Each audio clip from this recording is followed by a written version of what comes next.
අයිබෝවන් අපි මේ වීඩියෝ එකෙන් කතා කරන්න බලාපොරොත්තු වෙන්නේ extended entity relationship diagram ගැන. මොනවද මේ EER diagram කියලා කියන්නේ? එතකොට දැන් ER diagram ගැන ඔයාලා දැනටමත් ඉගෙනගෙන තියෙන්නේ. අපි මේකෙන් කතා කරන්න හදන්නේ මේ 2017 දී අපේ A level syllabus එකට එකතු වෙච්ච තවමත් එච්චරම ප්‍රශ්න විභාගෙදී අහන්න නැති කොටසක් ගැන. නමුත් අපි ඉදිරියේදී බලාපොරොත්තු වෙනවා මෙන්න මේ ER diagram වලිනුත් ටිකක් වැඩිපුර ප්‍රශ්න අපිට අපෙන් අහයි කියලා. ඒකින්ද අපි කෝකටත් සූදානම් වෙලා ඉන්න එක බොහොම වැදගත් වෙනවා. ඉතින් මේ ER diagram වලම තවදුරටත් දියුණු වෙච්ච ආකාරයක් තමයි මේ EER කියලා කියන්නේ extended. එතකොට සිංහල නම ඔයාට මේ බෝඩ් එකේ පේනවා විස්තෘත භූතාර්ථ සම්බන්ධක ප්‍රස්ථාරය. එතකොට අපි දන්නවා මේ අපේ සිලබස් එකේ තියෙන ප්‍රශ්නයක් තමයි සිංහල වචනේ අපිට අමාරු වෙනවා මේ ඉංග්‍රීසි වචනටත් වඩා. එතකොට මේ extended කියලා කියන්නේ අපි යම් දුරකට යම් දෙයක් දීර්ඝ කරනවා නම් එහෙම නැත්නම් වැඩි දියුණු කරනවා නම් කියන අදහස් තමයි අරන් තියෙන්නේ. මොකද්ද මේකේ තියෙන වැඩි දියුණු කිරීම කියන එක තමයි අපිට ඇත්තටම ඉගෙන ගන්න තියෙන්නේ. ඉතින් මේ අපි දන්නවා සාමාන්‍යයෙන් අපිට සංසිද්ධියකට අදාළව තමයි ER diagram එකක් අඳින්න දෙන්නේ කියලා අපි කතා කරා. ඒ වගේම අපි A level pass papers බැලුවොත් ඔන්න අපිට සංසිද්ධියක් දීලා තියෙනවා. අන්නේ සංසිද්ධියට අදාළව අපිට ඕන වෙනවා නැත්නම් අපිට කියලා තියෙනවා ER diagram එකක් නිර්මාණය කරන්න කියලා. සමහර අවස්ථාවල ER diagram එක දීලා අපෙන් ඒ අසුරින් ප්‍රශ්න අහනවා. ওই විදිහට තමයි වැඩේ සිද්ධ වෙන්නේ. ඉතින් ඔන්න මම කතා කරන්න හදන්නේ අද ER diagram වලින් අපි මොනවද අලුතෙන් අර ER diagram වලට වඩා වැඩිපුර නිරූපණය කරන්න යන්නේ කියලා. තව දෙයක් මතක තියාගන්න ඕන. ඔයාලට සංසිද්ධියකදී ගොඩාක් විස්තර දීලා තියෙයි. ඔයා පේලියෙන් පේලිය කියව මේ විස්තර නිරූපණය කරන්න යද්දී ER diagram එකක මතක තියාගන්න ඕන දෙයක් තමයි ඒ සිද්ධියේ තියෙන ඔක්කොම දේවල් ඔයාට ER diagram එකට ඇතුළත් කරන්න බැරි වෙන්න පුළුවන්.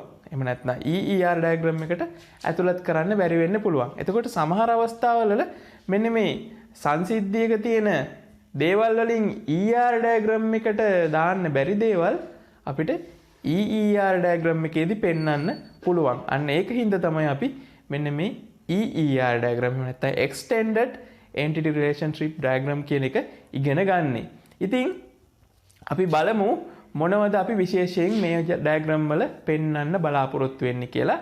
එක දෙයක් තමයි අපි බලාපොරොත්තු වෙනවා මෙන්න මේ ඔයාලා අහලා ඇති මේ object oriented system design කියලා. සමහරට O level වලදී අපි චුට්ටක් මේක ගැන කතා කරනවා. මේ වස්තු නැඹුරු ආකෘතියක් ගැන database ගැන කතා කරද්දිත් ආකෘති වල මතක ඇති ඔයාට වස්තු නැඹුරු ආකෘතියක් ගැන කතා කරා. එතකොට මේකෙදි මේ පාවිච්චි වෙන හැම මේ සිස්ටම් එකේ තියෙන හැම ඉන්ස්ටන්ස් එකක්ම එහෙම නැත්නම් හැම දෙයක්ම අපි ඔබ්ජෙක්ට් එකක් විදිහට හිතලා තමයි කතා කරන්නේ. සරලව කිව්වොත් මෙන්න මේ ඔබ්ජෙක්ට් ඔරියන්ටඩ් සිස්ටම් ඩිසයින් වලදී. ඉතින් මේ ඔබ්ජෙක්ට් ඔරියන්ටඩ් සිස්ටම් ඩිසයින් වල තියෙන එක සම්බන්ධතා විදියක් තමයි මේ සුපර් ක්ලාස් සහ සබ් ක්ලාස් කියලා කියන එක. මම පොඩ්ඩක් ලියන්නම් බෝඩ් එකේ. සුපර් ක්ලාස් සහ සබ් ක්ලාස්.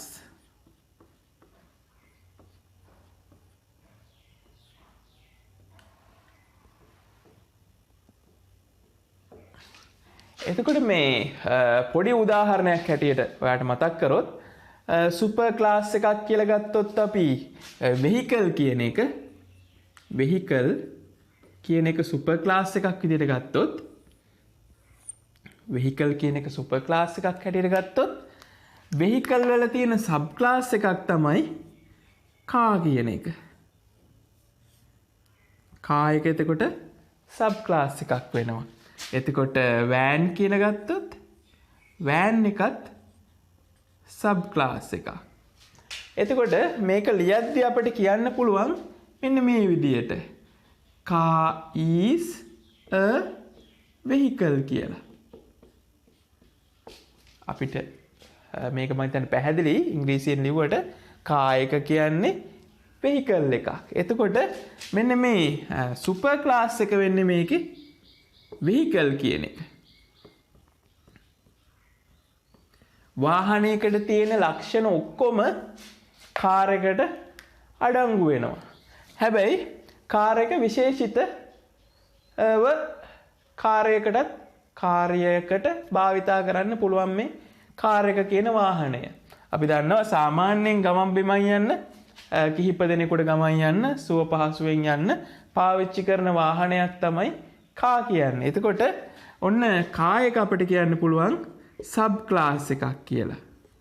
එතකොට මතක තියාගන්න ඕන කාරණය තමයි මෙන්න මේ උඩ ක්ලාස් එකේ තියෙන හැම දෙයක්ම මෙයාට එහෙම නැත්නම් මේ සබ් ක්ලාස් එකට බලපානවා. උඩ ක්ලාස් එක කියන්නේ මේ සුපර් ක්ලාස් එක. සුපර් ක්ලාස් එකේ තියෙන හැම දෙයක්ම සබ් ක්ලාස් එකට බලපානවා. ඒ කියන්නේ මේකට අපි කියනවා මේ ඉන්හෙරිට් වෙනවා කියලා. ඒ කියන්නේ අපි උඩට ගත්තොත් මව්පියන් කියන අය පහළට එන්නේ දරුවන් කියලා වගේ. එතකොට මව්පියන්ගේ ලක්ෂණ දරුවන්ට එනවා වගේ සුපර් ක්ලාස් එකේ තියෙන දේවල් ඔන්න සබ් ක්ලාස් එකට අදාළ වෙනවා. ඒ වගේම සබ් ක්ලාස් එකට විශේෂිත තවත් දේවල් තියෙන්නත් පුළුවන්. අපි හිතුවොත් වෑන් එකයි කාර් එකයි ගත්තොත් ආසන සංඛ්‍යාව මේ දෙකෙන් වෙනස් වීමක් සිද්ධ වෙනවා. වෑන් එකේ ආසන සංඛ්‍යාව වැඩි. මගින් වැඩි ගානකට යන්න පුළුවන්. නමුත් කාර් එක ඊට සාපේක්ෂව අඩුයි. හැබැයි වේගය ගත්තොත් අපිට කියන්න පුළුවන් වෑන් එකට වඩා කාර් එකට වේගෙන් යන්න පුළුවන්. එතකොට එයාලගේ වෙනස් ලක්ෂණ තියෙනවා. නමුත් පොදුවේ අපි හිතමු වාහනයේ තියෙන ස්ටීරින් වීල් එකක්, වින් ස්ක්‍රීන් එකක්, රියදුරු ආසනයක් ඔය හැමදේම පොදුවේ තියෙනවා. මේ සබ් ක්ලාස් එකේ ඉන්න දෙන්නටම. ඉතින් ඔන්න ඔය වගේ සම්බන්ධතාවයන් පෙන්වන්න අපි EER ඩයග්‍රෑම් අඳිනවා. අපි ඊට පස්සේ බලමු ඊළඟ සම්බන්ධතාවය ගැන. හරි, මේ කතා කරන්න හදන්නේ EER ඩයග්‍රෑම් එකකින් පෙන්වන්න පුළුවන් තවත් සම්බන්ධතා වර්ගයක් ගැන. ඉතින් කලින් කතා කරපු මේ සුපර් ක්ලාස් සබ් ක්ලාස් එකම මේකටත් ගොඩක් දුරට පාවිච්චි කරන්න වෙනවා අපට. ඉතින් මේ ස්පෙෂලයිසේෂන් කියලා කියන්නේ ආ දැන් දන්න වචනයක්දී මොකක් කරේ විශේෂකරණයක්, විශේෂිත වූ දෙයක් කියන එක ස්පෙෂල් කියලා කියන්නේ. ඒතර ජෙනරලයිසේෂන් එක කියනවා අපි සාමාන්‍යකරණයක් කියලා. අපි බලමු මෙන්න මේ දේ කොහොමද ER ඩයග්‍රෑම් වලින් නිරූපණය කරන්න යන්නේ කියන එක ගැන. අපි දන්නවා මේ ස්පෙෂලයිසේෂන් එකක් විශේෂකරණයක් කියන එක මෙහෙම පෙන්වන්න පුළුවන්. අපි දන්නවා සේවකයෝ ඉන්නවා යම්කිසි ආයතනයක. අපි ගත්තොත් ඒ කට්ටිය එම්ප්ලොයි කියලා එම්ප්ලොයිස්ලා ඉන්නවා ආයතනයක. ඉතින් මෙන්න මේ ආයතනයේ ඉන්න සේවකයෝ අපිට පුළුවන් වෙන්වෙන්ව දක්වන්න. අපි හිතමු ඒ ආයතනයේ ඉන්නවා එන්ජිනියර් කෙනෙක්. ඉන්ජිනියර් කෙනෙක් ඉන්නවා. ඉන්ජිනියර්. ඊට පස්සේ ඒ ආයතනයේ ඉන්නවා සෙක්‍රටරි කෙනෙක්. සෙක්‍රටරි කෙනෙක්. සෙක්‍රටරි. ඒ ආයතනයේ ඉන්නවා තව අපි දාමු ටෙක්නීෂියන් කෙනෙක්. ටෙක්නීෂියන් කෙනෙක්. ටෙක්නීෂියන්. මම මේ මගේ ටියුට් එකේ දක්වලා තියෙන මේ උදාහරණේ ඔයාලට බලා ගන්න පුළුවන්. එතකොට මෙන්න මේ කට්ටිය සම්බන්ධ වෙලා කරන විදිය දක්වද්දී අපි ඉස්සරහට ඒක ගැන කතා කරනවා. මම මේ වෙලාවේ ඉතින් ඔයාට පෙන්වන්නම් ඒක සංකේතයක් මෙතන D කියලා පාවිච්චි කරනවා අපි බෙදීම ලක් කරන්න. ඔන්න මම සාමාන්‍ය විදිහට මෙහෙම දක්වනවා. මං තව ටිකකින් කියන්නම් මෙන්න මේ D වලින් මොකක්ද කියන්නේ කියලා. හරි. දැනට අපි ඒක ගැන හිතන්නේ නැතුව බලමු එම්ප්ලොයිස්ලා එන්ජිනියර්, සෙක්‍රටරි, ටෙක්නීෂියන් ඔය විදිහට ඉන්න පුළුවන්. ඉතින් මේ එම්ප්ලොයිට පොදුවේ අපි දකිමු අපි හිතමු උපලක්ෂණ තියෙනවා EMP ID එම්ප්ලොයිට ID එකක් තියෙනවා. ඊට පස්සේ එම්ප්ලොයිට name එකක් තියෙනවා. ඊට පස්සේ එයාට ඇඩ්‍රස් එකක් තියෙනවා.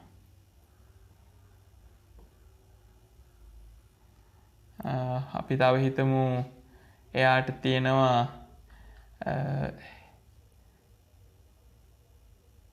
NIC නම්බර් එකක්, national ID නම්බර් එකක්. ඔය විදිහට එම්ප්ලොයිට පොදුවේ තියෙන දේවල් ටික මෙන්න මේ උඩ දක්වලා තියෙනවා එම්ප්ලොයි යටතේ. හැබැයි අපි හිතමු එන්ජිනියර්ට තියෙනවා ස්පෙෂලිටි ඒරියා එකක්. ස්පෙෂලිටි කියලා දාමු. මොකක් හරි යාගේ විශේෂත්වය තියෙන ඒරියා එකක් තියෙනවා. සෙක්‍රටරියට තියෙනවා එයාගේ ටයිපින් ස්පීඩ් එකක් තියෙනවා. ටයිප් ස්පීඩ් එකක් කියලා අපි හිතමු. ටෙක්නීෂියන්ට තියෙනවා ස්කිල් එකක් විශේෂිත. මෙන්න මේ උපලක්ෂණ අපි දාලා තියෙන්නේ ඒගොල්ලොන්ට අදාළව විතරයි. ඉංජිනියර්ට යාගේ ස්පෙෂල් අපි හිතමු යා මොනවා හරි සිවිල් ඉංජිනියර් කෙනෙක්ද, මෝටර් මැකැනික්ද, ඔය වගේ මැකැනික් ඉංජිනියර් කෙනෙක්ද, ඒ විදිහට යනවා. සෙක්‍රටරිට යාගේ ටයිපින් ස්පීඩ් එක අපිට වැදගත් වෙනවා. ටෙක්නීෂියන්ට යාගේ විශේෂ ස්කිල් එකක් තියෙනවා නම් ඒක වැදගත් වෙනවා. ඔන්න ඔය විදිහට මේ විදිහට අපිට පුළුවන් එම්ප්ලොයි කියන එක්කෙනා එයා පොදුවේ තියෙන උපලක්ෂණ ටිකක් තියෙනවා. ඊට අමතරව පහළට එද්දි එම්ප්ලොයිලගේ විශේෂිත වීමක් තියෙනවා. විශේෂිතව බලද්දි එම්ප්ලොයිලගේ වර්ගයක් තමයි එන්ජිනියර් කියන්නේ. එම්ප්ලොයිලගේ වර්ගයක් තමයි සෙක්‍රටරි කියන්නේ. එම්ප්ලොයිගේ වර්ගයක් තමයි ටෙක්නීෂියන් කියන්නේ. ඉතින් ඒකින්ද මට දක්වන්න පුළුවන් මෙතන මෙන්න මේ පහළට යන ඊතලයක් දක්වලා මට කියන්න පුළුවන් පහළට එද්දි තියෙන්නේ ස්පෙෂලයිසේෂන්. අපි මේකට කියනවා ස්පෙෂලයිසේෂන්. හිතමු අපි විශේෂීකරණය කියලා එක. ඒ වගේම මම මේ පැත්තෙන් දක්වනවා ඉහළට යද්දි අපිට කියන්න පුළුවන් මේ විශේෂිත කට්ටිය සාමාන්‍ය ස්වරූපයට යනවා. විශේෂිත පැත්තේ ඉඳලා සාමාන්‍ය ස්වරූපයට යනවා. ඒකට අපි කියනවා generalization කියලා. generalization. එතකොට ඒක සාමාන්‍යකරණය කියලා කියන්න පුළුවන්. ඔන්න එතකොට සාමාන්‍ය ආකාරයක ඉඳලා විශේෂිත ආකාරයට යද්දි අපි කියන එකට විශේෂීකරණය කියලා. ඒ වගේම විශේෂ ආකාරයේ ඉඳලා සාමාන්‍ය ආකාරයකට යද්දි අපි කියන එකට generalization කියලා. ඔන්න ඔය සම්බන්ධතාවයන් පෙන්වන්න පුළුවන් මෙන්න මේ EER diagram එක. අපි බලමු ටිකකින් අන්න අර D වලින් එහෙම මොකද්ද කියන්නේ කියලා. ඊළඟට අපි කතා කරන්න හදන්නේ මේ union කියන සම්බන්ධතාවය. union එහෙම නැත්නම් category කියන දෙක එකට යන්නේ. එතකොට මෙන්න මේ සම්බන්ධතාවය ගැන කතා කරද්දී මේකට අපි පාවිච්චි කරනවා මේ U අකුර තමයි මේක සංකේතවත් කරන්න පාවිච්චි කරන්නේ. එතකොට මෙතනදී විශේෂත්වය තමයි අපි හිතමු මේ අපිට තියෙනවා මේ භූතාර්ථයක් registered owner vehicle owner කියලා එකක්. vehicle owner කියන්නේ වාහන හිමිකරුවෙක් කියලා. එතකොට වාහනයක හිමිකරුවෙක් වෙන්න පුළුවන් දේවල් ටික දක්වන්න හදන්නේ.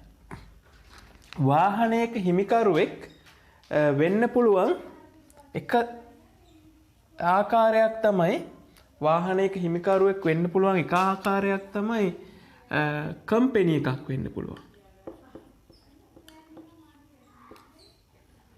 සමාගමක් වෙන්න පුළුවන්. ඊට පස්සේ වාහනයක හිමිකරුවෙක් වෙන්න පුළුවන් පුද්ගලයෙක්ට. පර්සන් කියලා දැම්මා අපි. ඊට පස්සේ වාහනයක හිමිකරුවෙක් වෙන්න පුළුවන්. ඊට පස්සේ වාහනයක හිමිකරුවෙක් වෙන්න පුළුවන් බැංකුවක්. අපි දන්නවා ලීසින් එහෙම ගනිද්දි බැංකුව තමයි වාහනේ හිමිකරුවා. එතකොට මෙන්න මේ ගොල්ලෝ ඔක්කොගෙම සමන්විත වෙන්න පුළුවන් වාහනයක හිමිකරුවා. ඉතින් අන්න ඒ වගේ අවස්ථාවට අපි පාවිච්චි කරනවා මෙන්න මේ යූනියන් කියන සම්බන්ධතාවය. යූ අකුර ඒක සංකේතවත් කරන්න පෙන්නනවා. ඉතින් මේකෙදි කියන්න තියෙන්නේ කෙනෙක් අහන්න පුළුවන් වෙහිකල් ඕන සමන්විත වෙන්නේ කම්පැනි එකක් පර්සන් සහ බැංක් වගේ වයින් හින්දා අපිට කියන්න පුළුවන් මෙතන වෙහිකල් ඕන කියන එක සුපර් ක්ලාස් කියලා මේ බැංක් පර්සන් සහ කම්පැනි කියන ඒවා සබ් ක්ලාස් කියලා කියන්න පුළුවන් කියලා එහෙම ප්‍රශ්නයක් අහන්න පුළුවන් දරුවෙක්ට.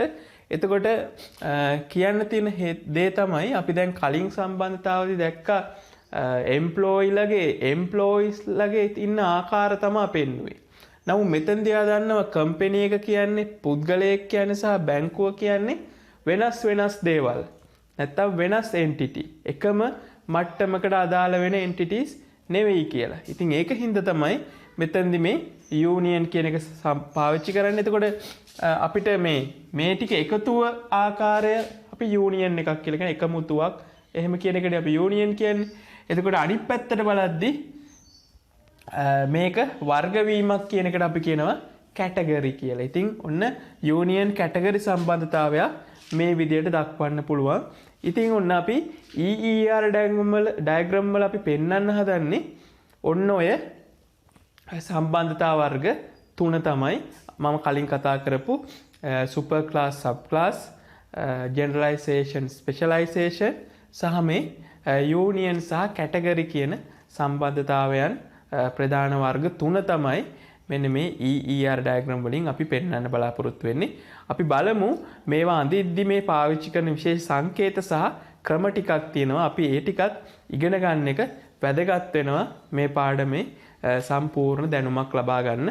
අපි බලමු මේව ගැන ඉස්සරහට ගිහිල්ලා. ස්පෙෂලයිසේෂන් ජෙනරලයිසේෂන් සම්බන්ධතාවයක් කොහොමද අපි පෙන්වන්නේ කියන එක. ඉතින් මම කලින් පාඩම පටන්ගෙන කරගෙන යද්දී D අකුර කියන අකුරක් පාවිච්චි කරා රූපයක් අඳිද්දී ස්පෙෂලයිසේෂන් එක පෙන්නද්දී මම D අකුර ලකුණු කරා එක තැනක. ඉතින් මේක ඔයාලට පැහැදිලි කරන්නම් කියලා මම කිව්වනේ. ඉතින් අපි බලමු මෙන්න මේ ස්පෙෂලයිසේෂන් වලදී පාවිච්චි කරන එක සම්බන්ධතාවයේ එක දෙයක් තමයි අපි කියන්නේ මේ ඩිස්ජොයින්ට් සම්බන්ධතාවයක් කියන එක. ඉතින් මේ ඩිස්ජොයින්ට් සම්බන්ධතාවයක් කොහොමද පෙන්වන්නේ?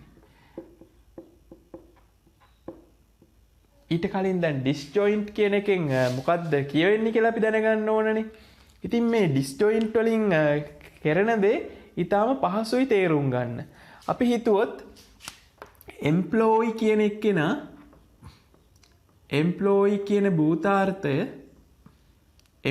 කියන භූතාර්ථය මම D අකුර දාලා මෙහෙම දැක්වුවොත් හිතමු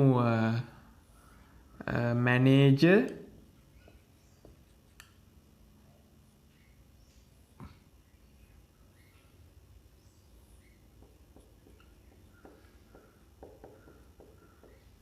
ටෙක්නීෂියන් කියලා. එතකොට ඔන්න මෙන්න මේ භූතාර්ථ දක්වලා තියෙන විදිහේදී D කියලා පාවිච්චි කරොත් අපිට තේරුම් ගන්න හරි ලේසි. මැනේජර් සහ ටෙක්නීෂියන් කියන දෙන්න එකිනෙකට වෙනස් භූතාර්ථ දෙකක් හැටියට තමයි පාවිච්චි වෙන්නේ. එතෙන්දි කවදාවත් මැනේජර් කෙනෙක් ටෙක්නීෂියන් කෙනෙක් වෙන්නෙත් නැහැ. ටෙක්නීෂියන් කෙනෙක් මැනේජර් කෙනෙක් වෙන්නෙත් නැහැ කියන එක තමයි මේකෙන් කියවෙන්නේ. ඒ වගේම මෙන්න මේ සටහන් අඳිද්දී අපි පාවිච්චි කරනවා මෙන්න මේ සංකේතය. මේ සංකේතයෙන් වෙන්නේ ඔයාලට මතක ඇති අපි පොඩි කාලේ මේ උපකුලකයක් වෙයි කියලා එකක් ඉගෙන ගත්තනේ. උපකුලකයක්. ඒ වගේ මෙතෙන්දී හිතුවොත් එම්ප්ලෝයි කියන එක දාලා එම්ප්ලෝයි පැත්තට තමා එතකොට යන්නේ නේද? මෙහෙම දාලා තිබුණොත් අපි මේකෙන් එම්ප්ලෝයි මැනේජර් කියලා. එතකොට මේකෙන් කියන්න පුළුවන් මැනේජර් කියන එක්කෙනා එම්ප්ලෝයිගේ උපකුලකයක් වේ කියන එක තමයි දක්වන්නේ. එතකොට මේ සංකේතය අපි අනිත් පැත්තට දැක්වුවොත් ඇත්තටම යන්න ඕන මේ විදියටනේ. මැනේජර්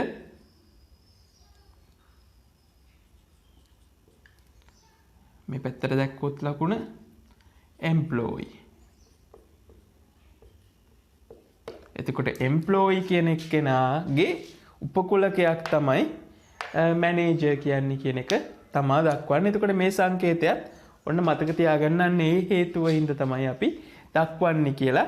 එතකොට ඩිස්ජොයින්ට් එක තේරුම් ගන්න තියෙන දේ තමයි මේ දෙන්න අනිවාර්යෙන් වෙන්වෙන්ව තමයි කටයුතු කරන්න කියන එක මතක තියාගන්න වෙනවා. මේ දෙන්නාගෙන් එක්කෙනෙක්වත් අනිත් එක්කෙනා අයිති භූතාර්ථයට අයත් වෙන්නේ නැහැ කියන එක මතක තියාගන්න. එතකොට ඩිස්ජොයින්ට් කියන්නේ අන්න ඒ සම්බන්ධතාවය පෙන්වීමට තමයි මේ D අකුර පාවිච්චි කරන්නේ. ස්පෙෂලයිසේෂන් සහ ජෙනරලයිසේෂන් කියන සම්බන්ධතාවය අපි දක්වන තවත් ආකාරයක් නැත්තම් සම්බන්ධතාවයේ එක ප්‍රභේදයක් විදිහට ගන්න පුළුවන් මේ ඩිස්ජොයින්ට් කියන සම්බන්ධතාවය. එතකොට ඩිස්ජොයින්ට් සම්බන්ධතාවයත් නැවත බෙදෙනවා ටෝටල් සහ පාර්ෂල් කියලා වර්ග දෙකකට. ඔන්න ටිකක් වැඩේ සංකීර්ණ නම් ඔයාලා මේක ඔලුවට දාගන්න ඕන පොඩ්ඩක්. මෙන්න මේ සටහනක් විදියට අපි ඒවට කියන්නේ අර මයින්ඩ් මැප් කියලා කියන්නේ. මේක නැවත මෙහෙම දෙකකට බෙදෙනවා. ඒ කියන්නේ මේ ඒ අණු කොටස ගැන කියනකොට ඒක මේක ඒක කියලා අදහස් කරේ ඒක තමයි මේ සහ මේක තමයි මේ කියලා ඔය විදියට ඔලුවට දාගත්තොත් ඔයාට මේක පහසුවෙන්ම පැහැදිලි කරගන්න පුළුවන්. නැත්නම් අම්මෝ ER කියලා තමයි කියන්න වෙන්නේ. ටිකක් සංකීර්ණයි වගේ කියලා හිතෙනවා. නමුත් වචන කීපයක තේරුම දැනගන්න එක විතරයි මෙතනදී ඔයාට අවශ්‍ය වෙන්නේ කියලා පෙන්වන්න තියෙනවා මේ කරගෙන යන විදියට. ඉතින් මෙන්න මේ ටෝටල් එක කියනකොට අපිට කියන්න තියෙන්නේ දැන් ඩිස්ජොයින්ට් ගැන ඉස්සෙල්ලාම කතා කරලා ඉඳමු. ඩිස්ජොයින්ට් සම්බන්ධතාවයකදී කියන්නේ මෙන්න මේ අපි කතා කරන්නේ ස්පෙෂලයිසේෂන් එකට අදාළවනේ. ස්පෙෂලයිසේෂන් සහ ජෙනරලයිසේෂන් නේ. එතකොට ඒකේ උඩ තියෙන්නේ සාමාන්‍ය භූතාර්ථය, පහළට එද්දි විශේෂකරණය වූ භූතාර්ථය තියෙන්නේ කියලා අපි කලින් කතා කරා. ඉතින් මෙන්න මේ සාමාන්‍යකරණය කියලා කියන්නේ ඉහළ පැත්තට, විශේෂකරණය කියන්නේ පහළ පැත්තට කියලා අපි දැක්කුවා. ඉතින් මේ විශේෂකරණය හෝ සාමාන්‍යකරණය වෙද්දී මේ පහළ තියෙන ඒවා අපි කිව්වොත් පහළ තියෙන භූතාර්ථ වලට අපි කිව්වොත් සබ් ක්ලාසස් කියලා. උදාහරණයකට එම්ප්ලෝයි යටතේ තියෙන ඒවගෙන් එම්ප්ලෝයිලගේ ඉන්න මේ සෙක්‍රටරි, ටෙක්නීෂියන්, මැනේජර් ඔය වගේ කට්ටිය අපි ගන්නවනේ සබ් ක්ලාසස් කියලා. ඒතරේ සබ් ක්ලාසස් වල අය ඒ එක වර්ගයකට විතරයි අයිති වෙන්න පුළුවන් කියන එක තමයි ඩිස්ජොයින්ට් වලින් කියන්නේ. තේරුන්නේ නැහනේ. මෙහෙම හිතමු. ඔන්න දැන් මම අඳිනවා භූතාර්ථයක් එම්ප්ලෝයි කියලා. එම්ප්ලෝයිලගේ ඉන්නවා ටෙක්නීෂියන්.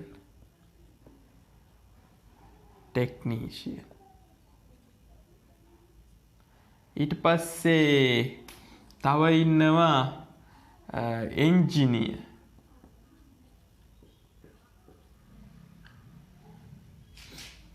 ඔය විදිහට බෙදීමක් වෙනවා කියලා හිතමු. ටෙක්නීෂියන් සහ එන්ජිනියර් කියලා දෙන්නේ. එතකොට මෙන්න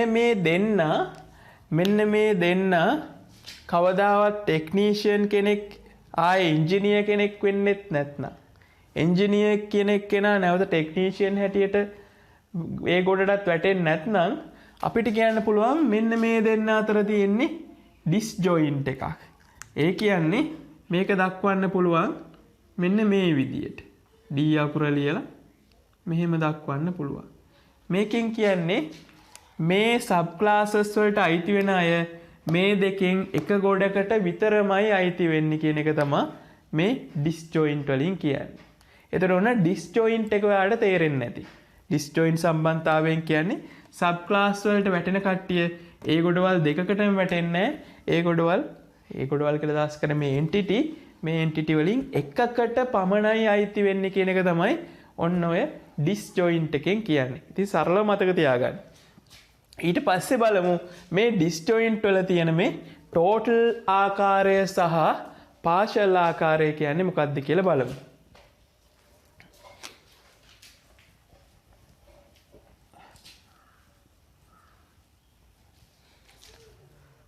ටෝටල් ආකාරයේදී කියන්නේ මෙන්න මේ උදාහරණය මම ඒකට ගන්නම්. අපි හිතමු එම්ප්ලොයි කියන එම්ප්ලොයිම තමයි දැන් මේ දිගටම ගන්නෙ නේද? එම්ප්ලොයි අරගෙන අපි කියමු එක්කෙනෙක් ගන්නවා අවලි.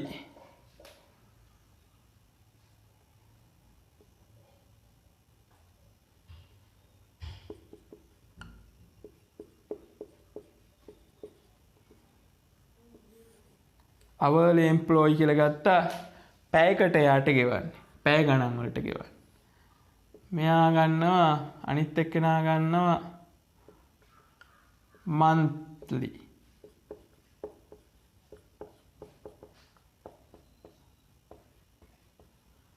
එතකොට මෙහෙම දෙන්නෙක් ඉන්නවා.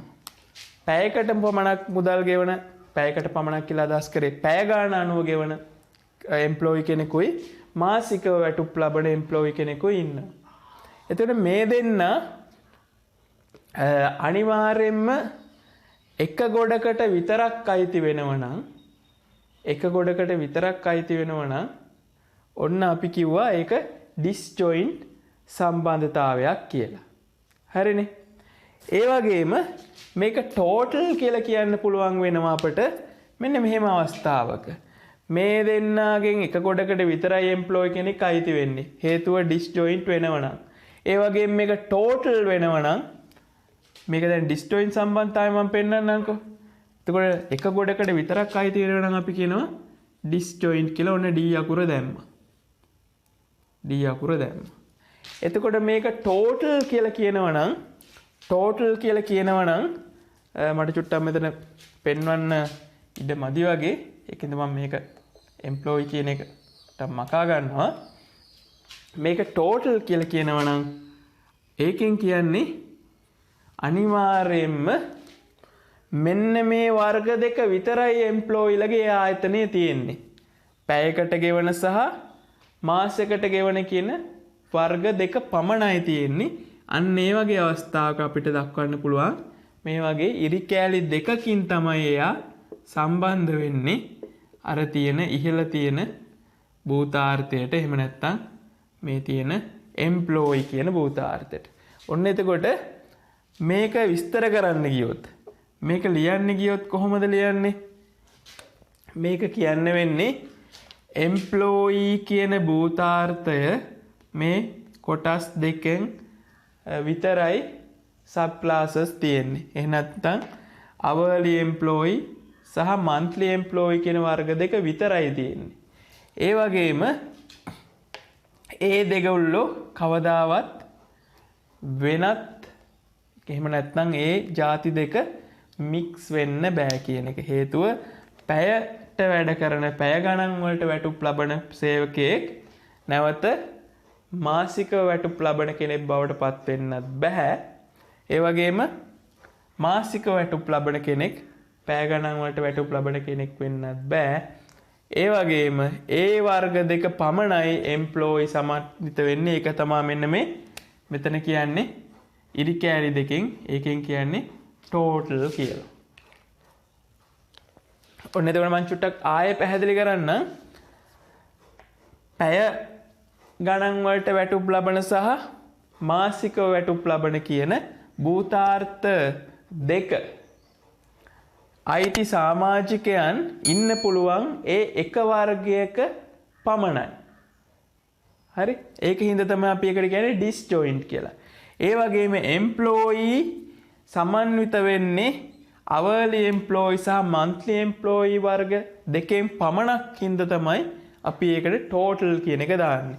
දැන් අපි partial එකට ওই විදිහට ගිහිල්ලා බැලුවොත් partial එකේදී හිතමු මෙහෙම.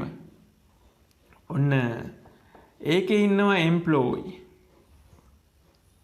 ඒ වගේම මම දැන් කලින්ම දාගෙන ඉන්නම් මේක disjoint කියලා කියන හින්දා D අකුර හේතුව එතකොට employeeලා එක වර්ගයකට පමණයි අයිති වෙන්නේ.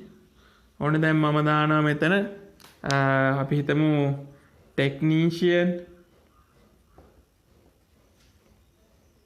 ඊට පස්සේ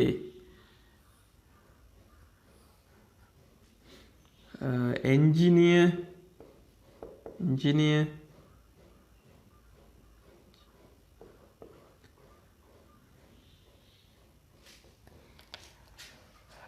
ඊට පස්සේ තව එකක් දානවද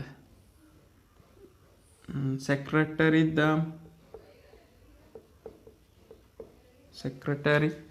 එතකොට ඔන්න disjoint සම්බන්ධතාවයේදී අපි දකිනවා ඔන්න technician engineer secretary කියන වර්ග තුනම employeeලා තමයි. ඒ වගේම ඒ කට්ටිය technician කියන කෙනා වෙන්න පුළුවන් technician කොටසට අයිති වෙන එක්කෙනාට ආයේ මේ තවත් කොටස් වලට අයිති වෙන්න බෑ හේතුව disjoint තියෙන හින්දා. මෙතනදී partial සම්බන්ධතාවය කියන එක දක්වන වෙලාවේදී සමහර වෙලාවට මේ employeeලා technician engineer කෙනෙක් මේට අමතරව ඉන්න පුළුවන් manager කියලාත් manager කියලාත් ඉන්න පුළුවන් නේ.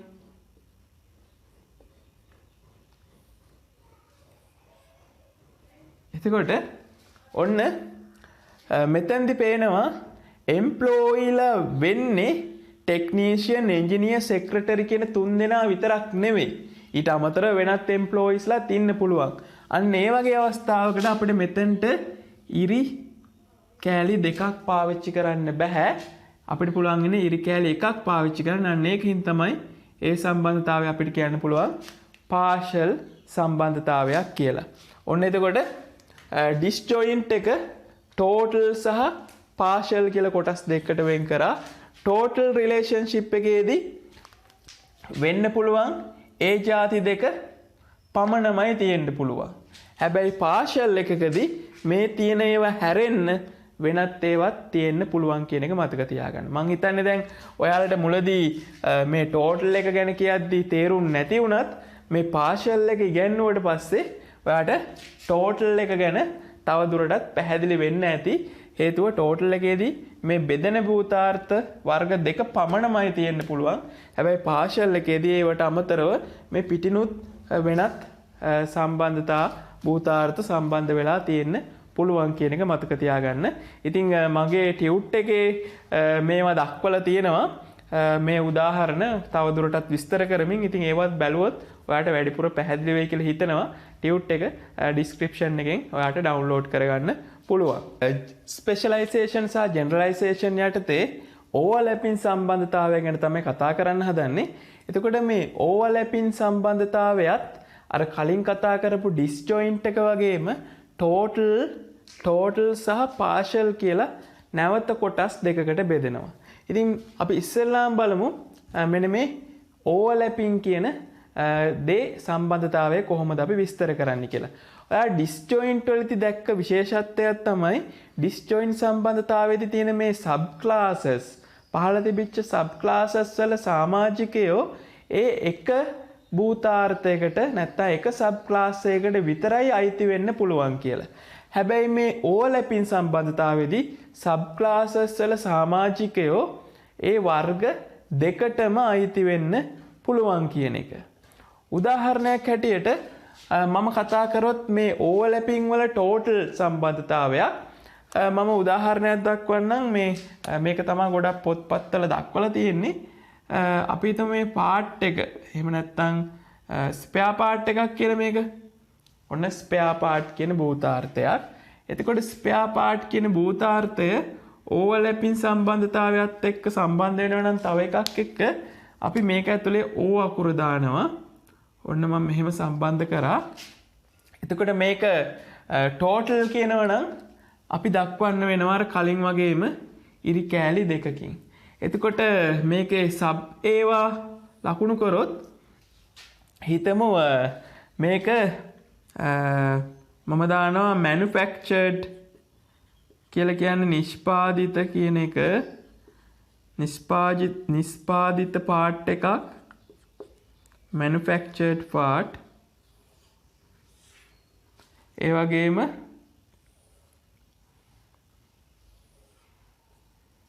ඒක වෙන්න පුළුවන්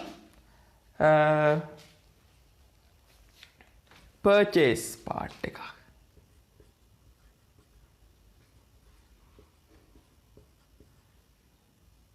purchase part. එතකොට මේක කියන්නේ ස්පෙයා පාර්ට් එක නිෂ්පාදනය කරපු සහ මිලදීගත් කියන එක වර්ග දෙකටම අයිති කියන එක තමයි මෙන්න මේ ඕවර්ලැපින් වලින් කියන්නේ. එතකොට යම්කිසි ස්පෙයා පාර්ට් එකක් නිෂ්පාදනය කරලා ඒ වගේම මිලදීගත් එකක් විය යුතුයි කියන එක තමයි මේකෙන් කියන්නේ. ඒ වගේම ස්පෙයා පාර්ට් එකක තියෙන්න පුළුවන් නිෂ්පාදනය කරපු සහ මිලදී ගනිපු කියන වර්ග දෙකෙන් පමණයි කියන එක තමයි මේ ටෝටල් එකෙන් කියන්නේ. එතකොට ඕවර්ලැපින් එකෙන් කියන්නේ මේ වර්ග දෙකටම අයිති වෙන්න පුළුවන්. අපි හිතමු උදාහරණයක් හැටියට අපි වාහනයකට මොකක් හරි අමතර කොටසක් ගෙන්නවා කියලා. එතකොට අමතර කොටස අපි මිලදී ගන්නවා. ඒ වගේම ඒක කොහේ හරි සමාගමකින් නිෂ්පාදනය කරපු එකක්. ඉතින් එතකොට මේ වර්ග දෙකකට මේක අයිති වෙන හින්දා තමයි ඔන්න ඔය විදියට ඕවර්ලැපින් කියන එක පාවිච්චි කරන්නේ.